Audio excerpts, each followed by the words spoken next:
Há 3 meses atrás eu li com vocês aqui no Evangelho de João, capítulo 15, e preguei sobre a metáfora da videira. Vocês lembram disso? Lembram? Eu também. Então não pensem que eu estou esquecido de nada. Vamos ler de novo João, capítulo 15. E eu quero hoje especialmente me dedicar com ênfase ao que está dito no verso 7. Mas leiamos todo o capítulo do verso 1 até o verso 27. Disse Jesus: eu sou a videira, a parreira, o pé de uva, a videira verdadeira, e meu Pai é o agricultor. Todo ramo, que sou eu, que é você, que estando em mim, diz ele, não der fruto, e o fruto é amor, alegria, paz, bondade, benignidade, mansidão, domínio próprio, vida em verdade, justiça e graça. Todo ramo que estando em mim não der fruto, o agricultor, o Pai, o corta. E todo o que dá fruto, ele limpa, ele poda, para que produza mais fruto ainda. Vós, que sois ramos implantados em mim, já estáis limpos, pela palavra que vos tenho falado, porque a palavra produz a poda. Permanecei em mim, e eu permanecerei em vós. Como não pode o ramo produzir fruto de si mesmo, desconectado da videira, se não permanecer, obviamente, na videira, assim nem vós o podeis dar, se não permanecerdes em mim. Eu sou a videira, vós os ramos. Quem permanece em mim e eu nele, esse dá muito fruto. Porque sem mim, nada e nenhum de vocês, nada podeis fazer. Se alguém não permanecer em mim, será lançado fora, à semelhança do ramo desconectado da videira, e secará, murchará, e o apanham na vida e lançam-no no fogo e o queimam, e ele entra em estado de rejeição e desprezo.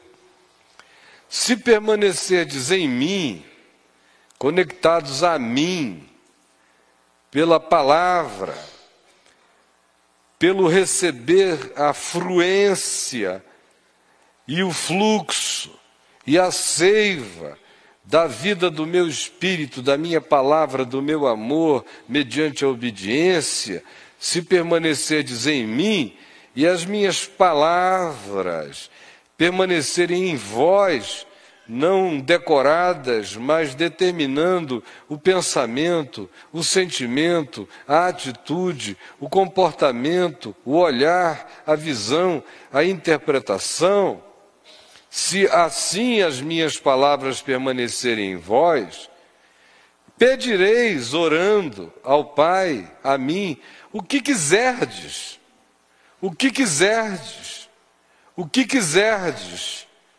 e vos será feito. Nisto é glorificado o meu Pai, Ele fica feliz que seja assim, em que deis muito fruto, e assim vos tornareis meus discípulos nesse processo, nessa viagem, vivendo esse ciclo. Como o Pai me amou, também eu vos amei. O amor que eu dou a vocês é equivalente ao amor que Deus, meu Pai, me dá. Vocês são tão amados por mim quanto eu, disse Jesus, sou amado pelo Pai eterno. Por isso, permanecei no meu amor. Se guardardes os meus mandamentos, permanecereis no meu amor, assim como também eu tenho guardado os mandamentos do meu Pai, e no seu amor permaneço. É equivalência. Guardem os meus mandamentos por amor, assim como eu, por amor, guardo os mandamentos do meu Pai. Tenho-vos dito estas coisas para que o meu gozo esteja em vós. Isso deve produzir alegria esfuziante, gozo efervescente, alegria no espírito, em cada um de vós. E assim sendo, o vosso gozo será completo. O meu mandamento é este: que vos ameis uns aos outros, que vivais a vida em amor, em misericórdia, em compaixão, em perdão, em tolerância, em solidariedade, em bondade, em generosidade. Esse é o meu mandamento. Não há outros mandamentos. Quem vive isso não transgride contra o próximo. Quem vive assim não trai, não engana, não mente, não corrompe, não falsifica, não destrói, não defrauda a existência de ninguém. O meu mandamento é este: que vos ameis uns aos outros, não apenas a um grupo de escolhidos, mas ao mundo inteiro, assim como eu vos amei e assim como eu amei o mundo. Ninguém tem maior amor do que este, de dar a alguém a própria vida em favor dos seus amigos. Essa é a qualidade do amor com o qual eu tenho designado que vocês se amem, porque esta é a qualidade do amor com o qual eu tenho amado vocês. Vós sois meus amigos se fazeis o que eu vos mando. Vós sois meus amigos se fazeis o que eu vos mando. Vós sois meus amigos se fazeis o que eu vos mando.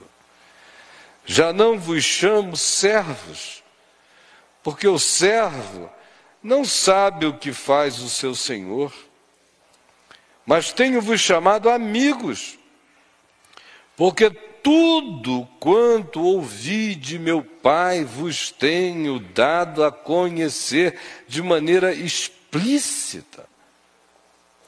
Não fostes vós que me escolhestes a mim. Pelo contrário, eu vos escolhi a vós outros e vos designei para que vades e deis fruto, muito fruto, fruto já designado de amor, alegria, paz, bondade, benignidade, mansidão, domínio próprio, justiça, generosidade, solidariedade, graça para com todos, perdão, inclusão. E assim sendo, dando esses frutos enquanto vocês vão na vida, enquanto vocês vivem, eu designei que vocês deem tais frutos e que tais frutos permaneçam, a fim de que tudo quanto pedirdes ao Pai em meu nome, Ele vô-lo conceda, a fim de que tudo quanto pedirdes em meu nome ao Pai, Ele vô-lo conceda. Isto vos mando, que vos ameis uns aos outros, este é o meu mandamento. Se o mundo vos odeia, sabei que primeiro do que ter ódio por vocês, o mundo me odiou a mim, por eu viver assim. Se vós fosseis do mundo, e conforme o mundo e segundo o mundo amaria o que era seu. Aliás, quando o mundo ama irrestritamente alguém que se diz discípulo de Jesus, é porque tem alguma coisa errada com esse indivíduo. Porque quando a gente é discípulo de Jesus, há muitos seres humanos no mundo que nos amam, mas o mundo não nos ama. Nós somos um incômodo, uma referência qualitativa de desconforto. Se vós fosseis do mundo, o mundo amaria o que era seu. Como, todavia, não sois do mundo, embora vivais no mundo, mas, pelo contrário, do mundo vos escolhi, por isso o mundo vos odeia. Lembrai-vos da palavra que eu vos disse: não é o servo maior do que o seu senhor. Se me perseguiram a mim, também perseguirão a vós outros. Se guardaram a minha palavra, também guardarão a vossa. Tudo isto, porém, vos farão por causa do meu nome, se vocês me amarem, permanecerem em mim, derem muito fruto, tornando-se meus discípulos. Porquanto eles não conheceram aquele que me enviou. Se eu não viera, nem lhes houvera falado, pecado nenhum teriam, mas agora não tem mais desculpa do seu pecado, porque a palavra eterna de Deus tem sido anunciada a todos. Quem me odeia, odeia também a meu Pai. Se eu não tivesse feito entre eles tais obras, quais nenhum outro fez, pecado não teriam. Mas agora não somente têm eles visto, mas também têm odiado, tanto a mim como a meu Pai.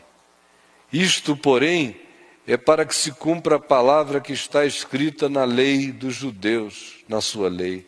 Odiaram-me sem motivo, de graça. Quando, porém, vier o Consolador, que eu vos enviarei da parte do Pai, o Espírito da verdade que dele procede, esse dará testemunho de mim, e vós também testemunhareis, porque estais comigo desde o princípio. Verso 7. Leiam comigo em voz alta. Se permanecerdes em mim, e as minhas palavras permanecerem em vós, pedireis o que quiserdes, e vos será feito. Verso 16. Não fostes vós que me escolhestes a mim, pelo contrário, eu vos escolhi a vós outros, e vos designei, para que vades e deis fruto, e o vosso fruto permaneça, a fim de que tudo quanto pedirdes ao Pai em meu nome, Ele vô-lo conceda. Verso 7 diz, pedireis o que quiserdes e vos será feito. Verso 16 diz, a fim de que tudo quanto pedirdes ao Pai em meu nome, Ele vô-lo conceda. É absolutamente extraordinário, para o bem e para o mal, que Jesus tenha dito essas palavras a nós.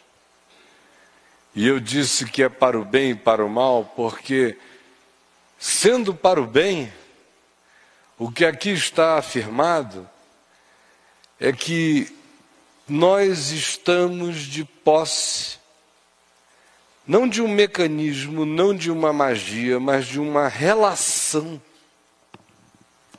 com Deus único, vivo e verdadeiro e eterno, que nos coloca numa situação e numa posição que nenhum rei da terra tem, nenhum tirano, nenhum executivo e CEO de nenhuma empresa do planeta, nenhum bruxo, nenhum mago, nenhum feiticeiro, nenhum manipulador de supostas magias possui, porque todos eles trabalham com as categorias dos poderes relativos e limitados. Os políticos, executivos e empresários lidam com o poder do dinheiro e o seu limite, com os tráficos de influência que o dinheiro produz e os seus limites. Mas é um poder que não é capaz de impedir uma embolia cerebral. É um poder que não é capaz de prevenir noites e noites insones, apesar de todas as químicas para dormir. É um poder que faz o indivíduo viajar de um continente ao outro e voltar para jantar em casa no mesmo dia, com dinheiro no bolso, mas não lhe dá nenhuma garantia de que a esposa o amará ou que os filhos lhe quererão bem. Aqueles que trabalham com as categorias da magia, Todos eles dizem, nós nos utilizamos disso, mas na realidade isso se utiliza de nós o tempo todo. E todos eles dizem, nós conseguimos ir até esse nível, mas passando desse nível nós já não temos poder, ou já se nos torna arriscado demais.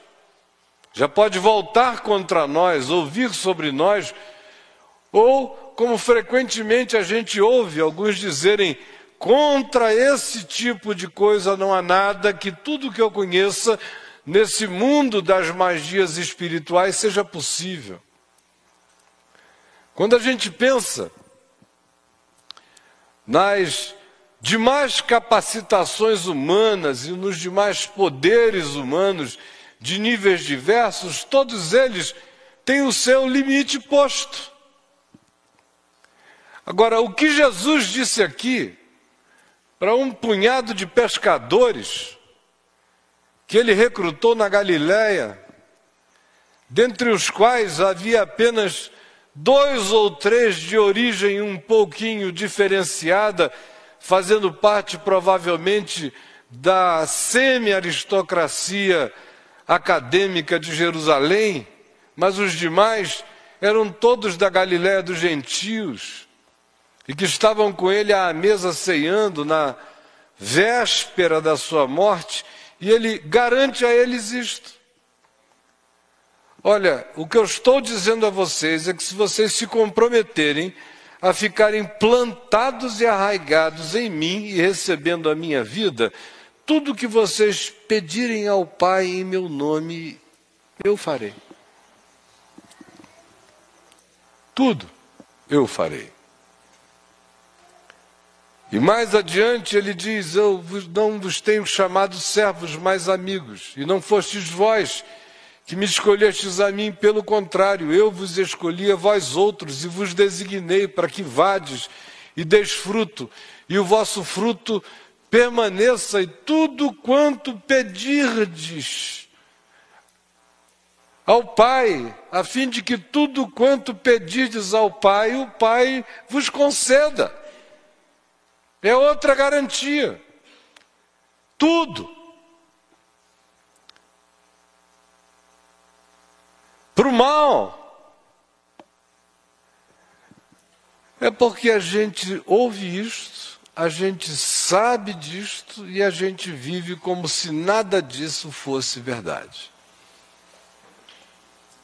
Para o mal, porque essas palavras de Jesus parece que se nos tornaram poesia espiritual, utopia. Para o mal, porque de tanto ouvi-las sem praticá-las, nós nos tornamos mais cínicos do que os piores cínicos. Para o mal, porque a gente ouve palavras dessa natureza, e se fôssemos aqui indagados acerca de quem as disse, todos diriam unanimemente que sem dúvida são palavras de Jesus. E se ainda mais indagados acerca de quem Jesus é para cada pessoa aqui, indubitavelmente, praticamente todos aqui diriam que Ele é o Filho de Deus, o Senhor dos Senhores, que Ele é Deus de Deus, que Ele é o Cordeiro Eterno, que Ele é aquele em quem todas as coisas foram criadas, para quem todas as coisas foram criadas, em quem tudo subsiste, que Ele é o Deus da nossa vida, que Ele encarnou-se entre nós, morreu a nossa morte, pagou o preço dos nossos pecados, ressuscitou para nossa justificação, é o nosso sumo sacerdote intercessor, em quem nós temos toda a nossa garantia de vida em Deus, com Deus, sem medo de nenhuma separação. E cremos ainda que Ele voltará para este planeta que se transformará num lugar de justiça e paz, não segundo os homens, mas segundo Deus, e que nós todos somos herdeiros de Deus e co-herdeiros de Cristo Jesus, de tal modo que o nosso destino eterno é sermos iguais a Jesus, segundo Cristo glorificado e ressuscitado de entre os mortos eternamente. Mas contra o que a gente confessa,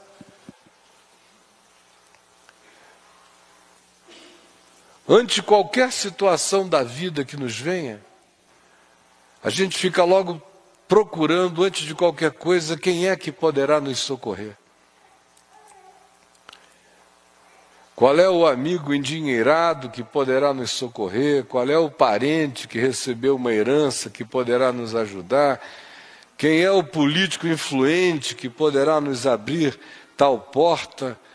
Quem é o melhor médico que poderá fazer e nos dar, quem sabe, a garantia que a gente precisa? E Jesus é apenas aquele em relação a quem a gente diz, uma forcinha aí, vê se não atrapalha. Tomara que o Senhor não esteja contra mim. Essa coisa de que se Deus é por nós, quem será contra nós? Os crentes, na maioria das vezes, dizem isso muito mais, dizendo, tomara que Deus não esteja contra mim. Porque não é na positividade do se Deus é por nós, quem será contra nós. É praticamente dizendo, vê se não joga contra, Senhor. O que Jesus queria dizer quando disse essas coisas? Ele queria dizer exatamente o que ele disse. Não há tergiversação, titubeio, não há nada subreptício no que ele esteja dizendo, não há subliminaridade, não há nenhuma versão cabalística a ser compreendida apenas por um grupo muito especial de iluminados. Ele está dizendo o que está dito. O que está dito é, verso 7, se permanecerdes em mim, e as minhas palavras permanecerem em vós, pedireis o que quiserdes, e vos será feito. Verso 16, não fostes vós que me escolhestes a mim, pelo contrário, eu vos escolhi a vós outros, e vos designei para que vades e dei fruto, e o vosso fruto permaneça, a fim de que tudo quanto pedides ao Pai em meu nome, Ele vô-lo conceda. No verso 7 ele diz, eu farei. No verso 16 ele diz, meu Pai o fará. E ele e o Pai são um. Em outras palavras, tanto faz. Vocês têm Deus querendo dizer sim, amém. Será feito. Está consumado, realizado. Agora, por que será que não acontece? É uma resposta que quem nos dá é o irmão de Jesus, Tiago, escrevendo a sua epístola, quando nos diz, nada tendes, porque nada pedis. E quando pedis, pedis mal, pedis para esbanjardes nos vossos prazeres, nos vossos caprichos, nos vossos hedonismos, nas vossas venetas. São os pedidos da insegurança, são os pedidos das falsas necessidades, são os pedidos relacionados àquilo que você interpreta como sendo sua necessidade de aparição, de status, de spotlight que indique a sua importância para os homens. São pedidos que decorrem do nosso capricho, do nosso egoísmo, da nossa vaidade, das nossas predileções apaixonadas, dos nossos surtos narcisísticos, achando que Deus vai ungir a nossa playboyzice transformada em oração. É isso que acontece, pedimos mal, pedimos para esbanjar. Jesus, em momento algum, estava absolutizando o nosso poder de pedir qualquer coisa, não importando qualquer que seja a coisa que se peça, embora ele tenha dito, e tudo quanto pedirdes vos será feito. Ora, se ele disse tudo quanto pedirdes vos será feito, e se diz que quando a gente pede mal, a gente não recebe porque a gente pede para esbanjar, e o apóstolo João nos diz que se pedirmos todavia qualquer coisa segundo a sua vontade, ele fará isso por nós, o que se está dizendo no fim de tudo? Que esse tudo, o que nós pedimos, é tudo quanto nós possamos pedir a Deus, sem que seja um pedido de corrupção dos céus. Senhor, abençoa a minha amante, Jesus. Abençoa a minha amante. Tem muita gente que vem para mim com essa coisa. Pastor, eu amo tanto a minha amante. Eu queria que o Senhor a abençoasse. Eu digo, você quer mesmo, meu irmão? Ah, eu quero. Então, olha, a primeira oração de bênção que você vai fazer em relação a ela é deixá-la. É a primeira. Você está querendo o quê? Que Deus abençoe a sua amante e enfie uma espada no coração da sua mulher, dos seus filhos, do marido da sua amante. Mas o cara surta. Ele não consegue juntar duas. Ele acha que Deus se torna obediente ao fluxo da paixão dele. Eu tenho a força. Aí ele bota assim, ele foca a paixão dele na direção de alguém. É para cá que eu quero tudo, Jesus. É para lá que eu quero tudo, Jesus. Imagina só o Deus que se submetesse ao fluxo das nossas paixões, das nossas idiosincrasias, dos nossos caprichos, das nossas manias, das nossas venetas, das nossas escolhas hormonais. Que são hormonais. São escolhas da serotonina, são escolhas da testosterona, são escolhas de hormônios, ou escolhas de surtos. Oh, Deus, me dá aquela mulher. Aí o cara não quer saber se ela é casada, não é casada, se tem filhos. Não, ele gostou da égua andante, da potra. Assim, parece que ele está num aras, num leilão. Senhor, me dá aquele homem, aquele garanhão.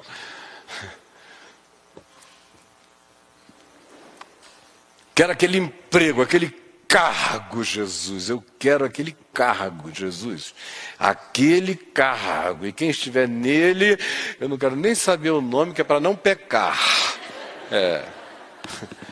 É um negócio doido. E é tudo assim. Tudo com essas concreções de carne, de cargo, de carro, de casa, de bens, de palpabilidades e concreções. Poucas vezes a gente vê as pessoas escolhendo os tesouros duradouros, eternos, as verdadeiras riquezas. E com isso Jesus não estava dizendo que ninguém possa orar por coisas bem concretas nesta vida, pode-se sim. Mas antes de ele dizer, e tudo quanto pedirdes em meu nome eu farei, e antes de ele dizer, a fim de que tudo quanto pedirdes meu Pai, em meu nome, meu Pai realize por vocês, o meu Pai conceda a vocês, Ele disse quais eram os elementos condicionantes desse tudo, dentro do que esse tudo habita, dentro de cujo ambiente divino esse tudo é tudo para Deus. Primeiro, ele diz, é absolutamente essencial que a vida de vocês esteja vinculada a mim. E não é dizendo, eu creio que Jesus é o Filho de Deus. Não é dizendo, eu creio que a Bíblia é a palavra de Deus. A religião conseguiu fazer desse livro uma desgraça. Porque fica todo mundo dizendo, eu creio que a Bíblia é a palavra de Deus. E a minha mulher diria, e o Kiko? Que não entra em ninguém, é um livro do lado de fora, uma idolatria, não penetra ninguém, está todo mundo impermeável. Jesus não tinha Bíblia, Pedro não tinha Bíblia, Paulo não tinha Bíblia, mas estavam cheios da palavra. O que Jesus está dizendo é isso. Não havia ainda a idolatria bibliolátrica. Ninguém carregava um livro. O que eles tinham eram os mandamentos de Jesus. E Jesus disse, se vocês permanecerem em mim, eu permanecerei em vocês. Esse lugar de permanência é uma decisão de pertencimento, que é feita em fé, que se manifesta pela obediência, e pela obediência ao meu mandamento, que não é uma multidão de mandamentos, é uma simplificação de mandamento, é amor. Aquele que me ama é aquele que faz o que eu mando. Aquele que faz o que eu mando é aquele que guarda os meus mandamentos. Os meus mandamentos não são muitos, o meu mandamento é que vos ameis uns aos outros. Aquele que ama o outro, guarda o meu mandamento, e aquele que guarda o meu mandamento, esse demonstra que me ama. E aquele que me ama, o meu Pai o amará, e nós viremos para ele, e faremos nele morada. Aquele que me ama, permanece em mim, eu permaneço nele. Permanece em mim, eu permaneço nele. E o modo dele manifestar que me ama, não é passar dia e noite com a mão para cima, erguida ao vento, e fazendo coreografias de uma carismaticidade que apenas deve fazer bem aos pneuzinhos aqui do lado, para lá e para cá, porque não muda nada em nenhum lugar. Se fazeis o que eu vos mando, vocês guardam o meu mandamento. O meu mandamento é que vos ameis uns aos outros. E quem ama outro, esse demonstra que me ama. E aquele que me ama, permanece em mim e eu permaneço nele. Ele está ligado à videira. Só o que vincula vocês a mim é amor. Amor em fé, fé em amor. Fé em obediência, obediência em fé e amor. Amor que ganha concreção nos vínculos humanos. Ninguém jamais viu a Deus, ninguém pode amar a Deus a quem não vê, a menos que demonstre tal realidade, amando aqueles feitos à imagem e semelhança de Deus, aos quais se vê. Com todas as contradições implicadas nos encontros humanos e nas variedades humanas. Esse me ama. Esse permanece em mim. Esse guarda a minha palavra, porque a minha palavra é amor. Nenhuma outra palavra minha que exista sem realizar o amor é palavra minha, porque Deus é amor e a palavra do Deus que é amor se manifesta em obediência ao amor de Deus, amando uns aos outros. Pelo amor de Deus, parem de se enganar para sempre. Não é complicado, tragicamente é simples assim, e para quem ama, felizmente é simples assim. Aí Jesus disse: aquele que crê nisto e assim vive, e assim pratica, esse permanece em mim e eu permaneço nele.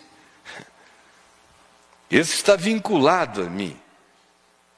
Esse não tem vida independente de mim. Esse não acha que ele pode criar uma invenção particularizada do que seja a vida em mim, tornando-se um ramo independente da videira para secar e morrer, e ser lançado no fogo e entrar em desprezo, em se tornar imprestável para a vida.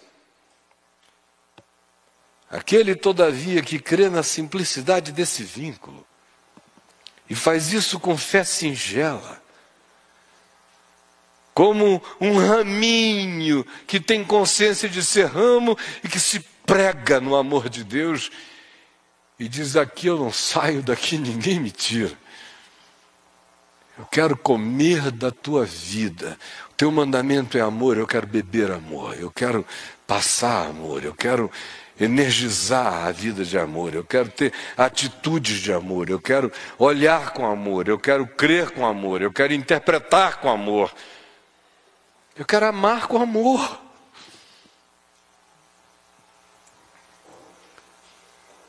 E eu quero amar qualquer um outro.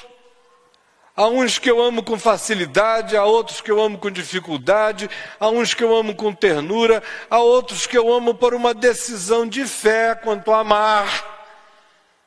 Há uns que eu amo por profundo vínculo de parentesco de alma, há outros que eu amo apesar da disparidade essencial que ele apresenta em relação a mim, podendo ser até meu inimigo, mas eu amo assim como o Pai mandou que eu amasse, porque meu Pai é assim. Ele faz nascer o sol sobre maus e bons, vir chuvas sobre justos e injustos, e mandou que eu seja a cara dele, tal Pai, tal Filho.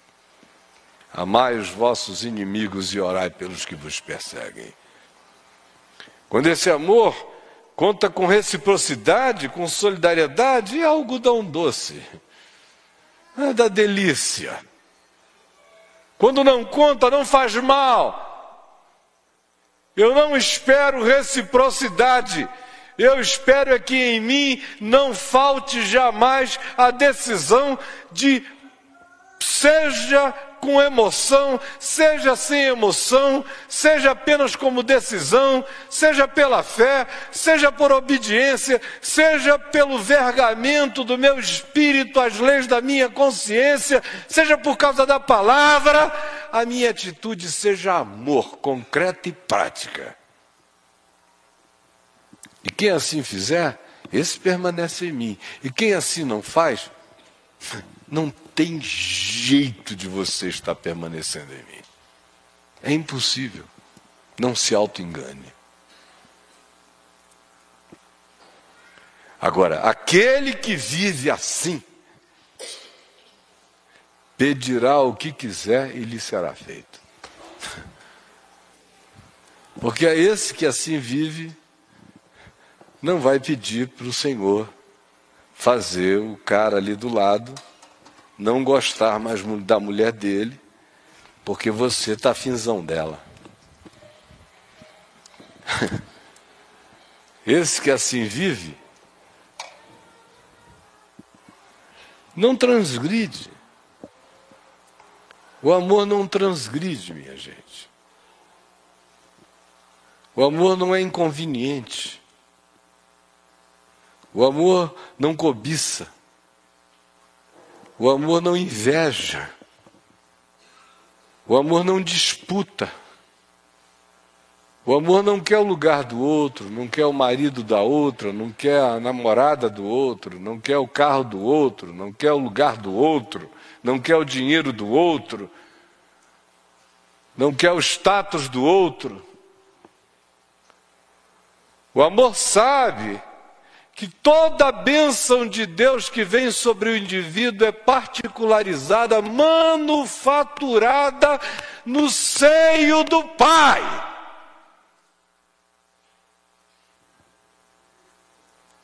O amor sabe que cada coisa que é minha não é de mais ninguém, é desenhada no embutimento eterno eterno e perfeito em relação a quem eu posso, em sendo visitado por aquela graça, crescer para me tornar.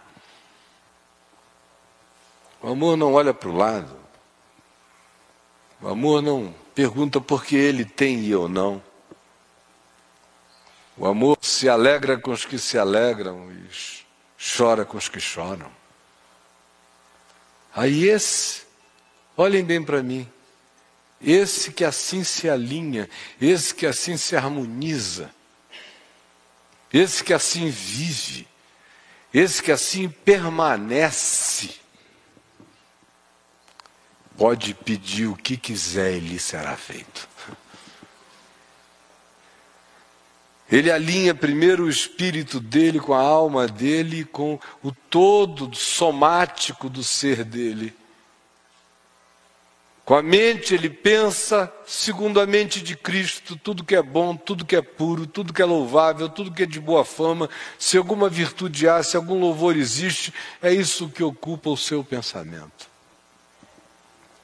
Com a alma, ele não se entrega às pulsões do capricho, ele vai ganhando uma alma educada pela consciência, uma alma que coloca a sua poesia em favor da vida, coloca o seu sentir em favor do amor, coloca o seu sentir, apesar de todos os sentimentos, como resposta submissa à decisão da consciência a manifestar com doçura o bem de Deus na vida. Isso se transfere para o corpo. Se transfere para o corpo como somatização que nos faz bem, se transfere para o corpo como atitude que vaza uma energia que comunica a qualidade de gente que a gente é, se transfere para o corpo como passo, como comportamento, como linguagem operacional de ser.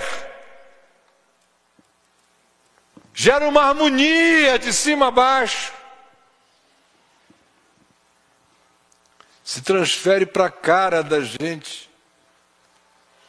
Porque o coração cheio disso aformoseia o nosso rosto, não importando a nossa feiura, os mais feios se tornam lindos quando o coração está com essa glória habitando. Aí é o que ninguém entende, como é que pode uma mulher tão feia, um cara tão feio, serem tão paradoxalmente lindos? É isso que acontece. É uma glória que vem de dentro, que vence as verrugas, os narizes grandiosos ou achatados, vencem as beiças, vencem as parrudices. É uma graça que embeleza até a tua pança, que vai tornando tudo mais irrelevante pela glória que começa a brotar do ser. É a supremacia do espírito contra a imagem.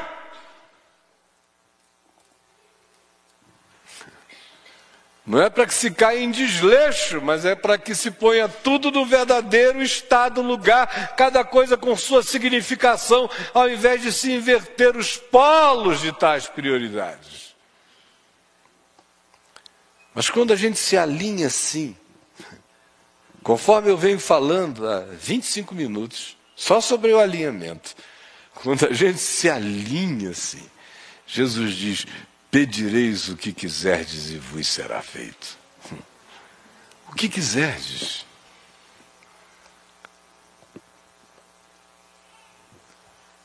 Aí ele diz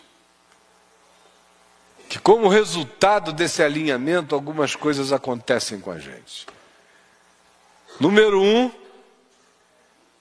essa possibilidade de falar com a tranquilidade de quem pede sem ficar na dúvida se deve pedir, se não deve pedir, se está pedindo certo, se está pedindo errado.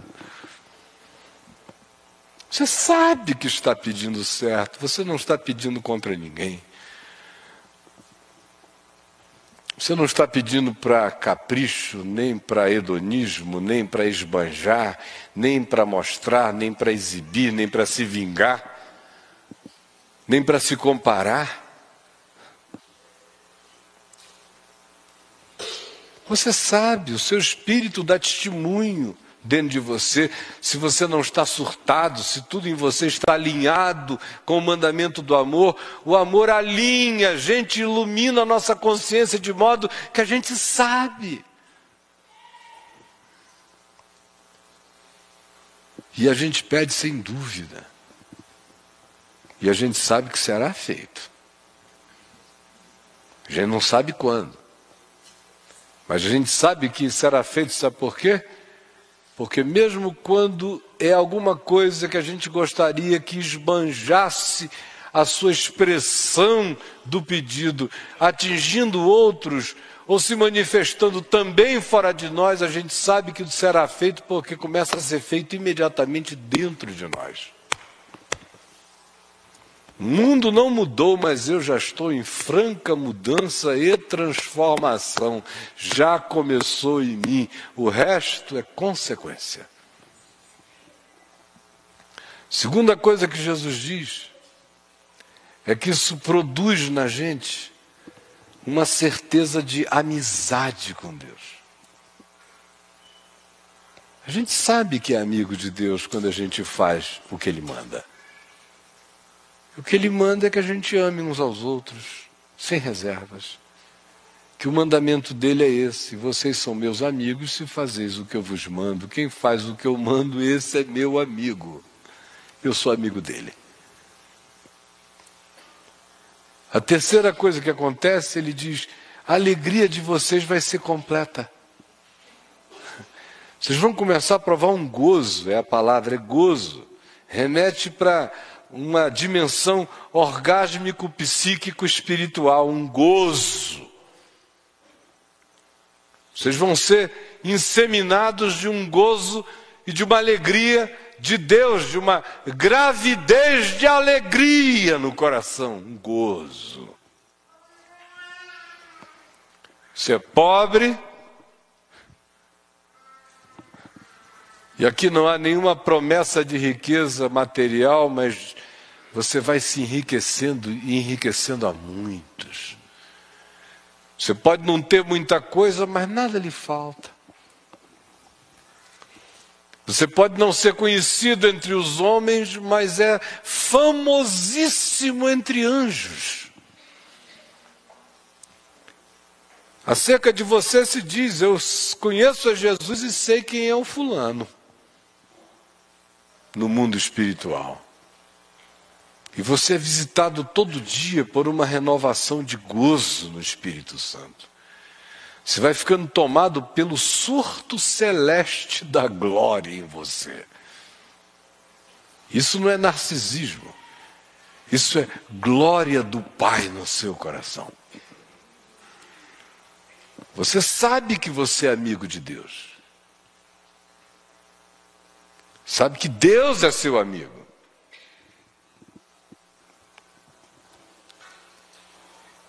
E você encontra um propósito para viver, que não é relativo. Não tem a ver com cargos, funções, cadeiras, posições, concursos passados, alcançados, salários majorados, triplicados. Isso é tolice. Isso vem a reboque. Quando em primeiro lugar se busca o reino de Deus e a sua justiça, a amizade de Deus, a permanência na videira como um ramo que não quer brincar de autonomia, mas quer se alimentar dessa seiva de vida que harmoniza todo o nosso ser, que faz com que a gente seja uma extensão de Deus na terra. Assim como um ramo é a extensão da videira, eu me torno uma extensão de Jesus, um braço vivo de Cristo no mundo, um ramo dando fruto da graça de Deus no planeta, em mim e para os outros. Um ramo. Aí isso dá uma significação. Não fostes vós que me escolhestes a mim. Ah, eu te aceito, Jesus. Ah, para com isso. Eu é que vos escolhi a vós outros. Vem cá, cabra da peste, que eu vou mostrar a você quanto importa você sofrer pelo meu nome, trabalhar pelo meu nome, se dar pelo meu nome, amar pelo meu nome, experimentar contradições pelo meu nome. Pode vir. Eu escolhi você para que você vá e indo você dê fruto. Dê. É algo que brota de dentro. É um estado de gravidez que você possa parir fruto. A imagem, a metáfora é vegetal, é botânica. Não tem nenhuma fruta na árvore. Chega a estação de algo mínimo, que é uma florzinha, de repente você vê surgindo frutos enormes, aos borbotões, quase que num devaneio divino de frutos, num esbanjar extraordinário, num derramar descalabroso de tanto fruto. Eu vos designei para que vades e deis fruto. Onde vocês toquem, frutifique. A gente não acredita nisso também. O que uma presença de amor gera? O que uma presença de amor gera? Você sabe o significado de uma presença de ódio? Já foi casado com aquele cara que odiava de manhã, de tarde, de noite? Que mordia o rabo do cachorro? Que quando está em silêncio parece que ele está gritando o tempo todo. Que a presença dele vai te adoecendo. Ou daquela mulher rixosa. Já teve a companhia dela? Já viveste com tal pessoa? Ou aquele amigo invejoso que começa a esquentar a tua pele, que parece que estão fazendo macumba em volta. Você sabe o que é? O poder do ódio, da cobiça, da inveja. Daqueles que ficam secando você o dia inteiro. Agora imagine quão imensuravelmente maior é o poder do amor. Eu vos designei para que vades em amor e deis fruto. O fruto que nascerá de vocês vai se esbanjar para outros. Todo mundo vai comer.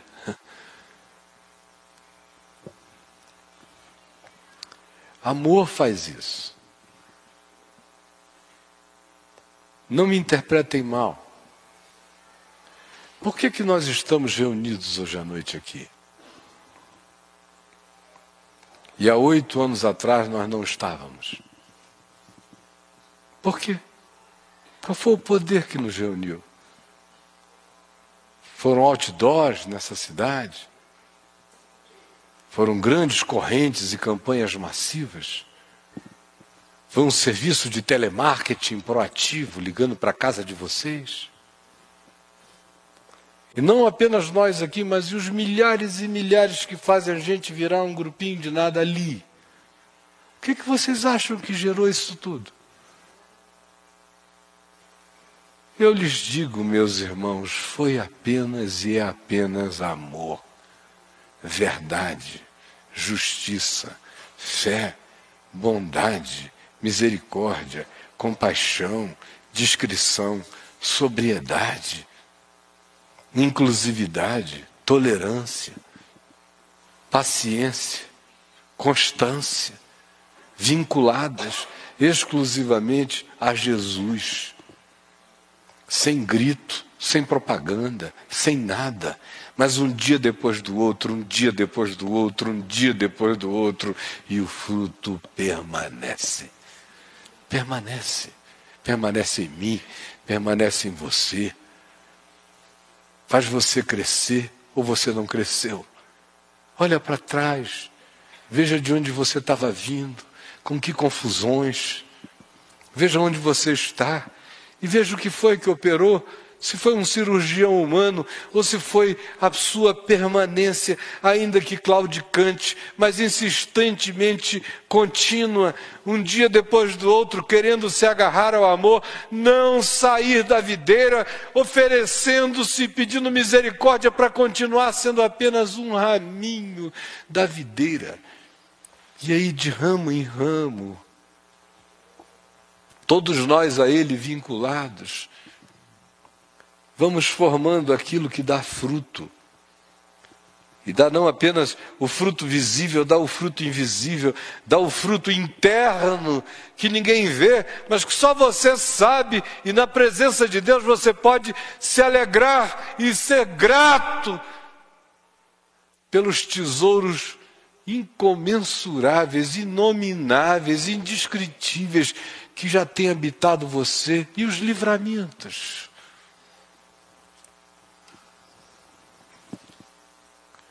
Tudo isso nasce dessa permanência e a gente não viu ainda absolutamente nada, porque nós temos sido muito tímidos. E Jesus disse: com perseguições, porque o mundo vai os odiar. Se odiar, vocês não fiquem assustados, é assim mesmo, mas não desistam do amor. Porque se vocês se alinharem, e vocês me amarem, e vocês guardarem a minha palavra, e vocês viverem por meio dela, e vocês deixarem que a minha palavra seja o arcabouço, a essência, a estrutura, o software essencial, rodando, produzindo os pensamentos de vocês, o olhar de vocês, as interpretações de vocês, os sentimentos de vocês, as decisões de vocês, as atitudes de vocês. E se vocês permitirem alinharem mente, alma, espírito, conduta, comportamento, se a energia que vaze de vocês vier a ser apenas expressão dessa essência que habita vocês, e se a expressão disso for, na prática, amor. Amor por mim, que se transforma em amor pelo próximo. Obediência ao meu mandamento, e o meu mandamento é que vocês se amem, e quem quer que diz que me obedece, esse ama, e aquele que ama prova que me obedece, aquele que me obedece permanece em mim, aquele que permanece em mim, nele eu permaneço. E naquele em quem eu permaneço, ele prova gozo, ele dá fruto, ele se torna resistente mesmo ante o ódio do mundo. E ele pede o que ele quiser, porque ele não pedirá nada que eu não pedisse ao meu Pai. Ele pede segundo os meus pedidos, ele pede segundo a minha mente, ele pede com o meu amor, e o meu amor não pede para expropriar. E tudo que ele pedir lhe será feito. Tudo que ele pedir lhe será feito. Tudo. Tudo. Tudo. E Jesus disse: quando pedirdes, crede que recebestes. Crede que recebestes, e assim será convosco. E ele ainda diz que a gente deve pedir assim, para que a nossa alegria seja completa e para que o coração do Pai se encha de gozo. Nisto é glorificado meu Pai, em que deis muito fruto, e assim vos tornareis meus discípulos. A gente vai se tornando discípulo na medida em que a gente caminha nessa intimidade que obedece e que ousa, não por capricho e não por vanglória, ousa simplesmente por amizade, porque a gente não pede o que nós queremos apenas relacionado ao que nós gostamos de querer,